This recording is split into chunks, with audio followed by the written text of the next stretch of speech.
And welcome back to the show. Well, we got an exciting show left for you today. We got Senator Rand Paul. He's joining us now to talk about the latest and greatest going on down in D.C. Senator, thank you so much for joining us. Thank you. Thanks for having me. Absolutely. And so obviously you want to start today briefly with the news of the potential for a stimulus being passed to make sure that we're getting help out there to those families who are struggling on the heels or actually on the precipice of this holiday season. What are you thinking right now as far as making sure that there's a good pathway to that actually happening? You know, my concern is that we really don't have any money to give people. There's no rainy day fund up here. There's no savings account. So if you want to give people money, you have to borrow it from somebody, borrow it from China, borrow it from another country, or simply print it up. There's something called the modern monetary theory, and Republicans usually lampoon this and say, well, that's crazy. You can't just give people money. Well, that's what this is. They're printing up money. They're going to give $600 the same way we gave $1,200 to people who didn't lose their job, to people who aren't out of work. It's a really a crazy notion that we think we can create wealth by just giving people money. So I'm absolutely opposed to this process.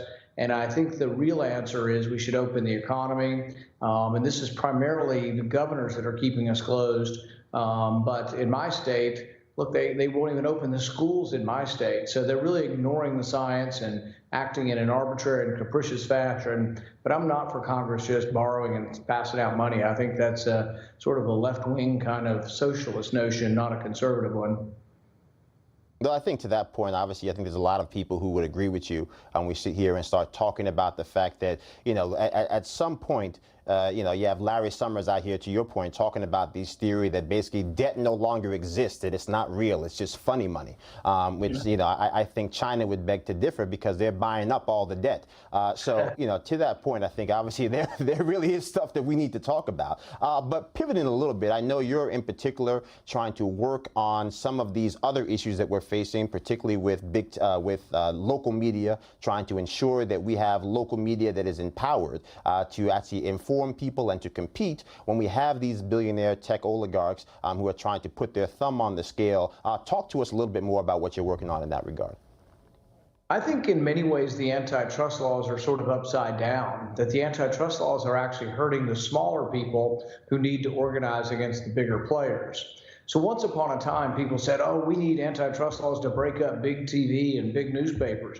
Well, guess what? Newspapers are going out of business right and left. Television is much harder. So I think what we actually need to do is let newspapers and television organize, coordinate, and negotiate as a team. So what do I mean by that? Newsmax creates content, and then it basically is used for free by other people, and it's all over the internet. And you may want that, but you also probably would like to be paid for it. And the only way you can do it, you probably don't have enough power to negotiate with Facebook. But what if Newsmax and a bunch of cable television and a bunch of television stations all got together and said to Facebook and to Google and to YouTube and all these places, yeah, you can use our content, but there's going to be a fee. It might be a very small fee per use, but you would be able to negotiate that. I don't think you can do it on your own, and that's why it's more difficult. You know, there's a few, like the Wall Street Journal has a paywall that works. Almost nobody else in the industry has been able to get one to work, and they have a unique situation. But what I would do is let everybody organize. That would mean you would have to Newsmax, all these different cable televisions, newspapers. I would make you exempt from antitrust so you can coordinate. The bad word they call it is collude. I would just call it coordinate and cooperate with other television stations to try to protect your content from big tech using it for free. I think you're right there. I think there is the potential here to make sure that you can actually invigorate business by doing that. To push back a little bit, is there not the potential for those on the flip side saying we just witnessed what happened in the big tech sphere, where you had, again, you have somebody like a Twitter, you have someone like a Facebook. They're actually now dealing with their own antitrust lawsuits across multiple states from multiple attorney generals. Is there not the potential from those with the means to abuse that type of system that would actually have been intended, to your point, to make sure there's actually more competition and actually restrict that competition? I guess as someone who believes in the free market and believes in very small government, I like to look for ways that we can empower competitors as opposed to destroying people who are at the top of the market. Sometimes people are at the top of the market because they have a good product. So for example, U.S. Steel once upon a time dominated, and then the government came in and broke them up. But guess what? When they broke them up, that empowered foreign competitors, and now we have trouble struggling with the domestic steel industry. Some of that was created by antitrust, where antitrust broke up U.S. Steel, when in reality, maybe we should have left them big and powerful so they could compete with Chinese steel. So I think we just have to look at the unintended consequences. I think we also have to look at enabling competition. So for example, with Twitter, I advertise on my Twitter account that I'm on Parler. Now I'm still on both, but I do think that competition can work. And so what I look for is anything that is trying to squelch competition. As a physician, I'm trying to negotiate with insurance companies. These insurance companies are worth billions of dollars, but if I and 5 other physicians get together and we say, all right, we're going to try to negotiate as a team with Blue Cross and only take $150 for an exam, Blue Cross will report us to the police and they come and arrest us for antitrust, which is ridiculous that 5 doctors get arrested when all we're trying to do is have leverage with the billion-dollar insurance company. So I just think this whole concept of antitrust being turned on its head, and frankly, I'd just rather see people try competition. I think there's like for example, with Facebook, there's a huge opportunity out there. Somebody who conquers this is going to get rich beyond their wildest belief when they have a competitor to Facebook.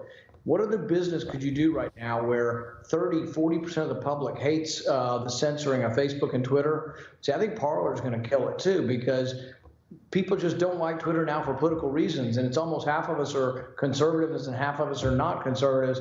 I think the conservatives, look, Newsmax I think is doing great right now because people are flocking to Newsmax because they're seeing a more open forum for conservatives. So the marketplace will work. But what I would do is I wouldn't break up your competition. I would sort of say, what are the impediments that Newsmax has legally, like through antitrust, try to get rid of those so you can be more competitive with some of your bigger competitors. Absolutely. Senator Rand Paul, thank you so much for joining us, sir, and keep up the good fight. Thanks for having me. You just watched Newsmax TV, America's fastest growing cable news channel, now in more than 70 million homes. You can get Newsmax TV on your cable system or check your cable guide. And if your system doesn't carry Newsmax, call them, tell them you want Newsmax TV, because we're real news for real people.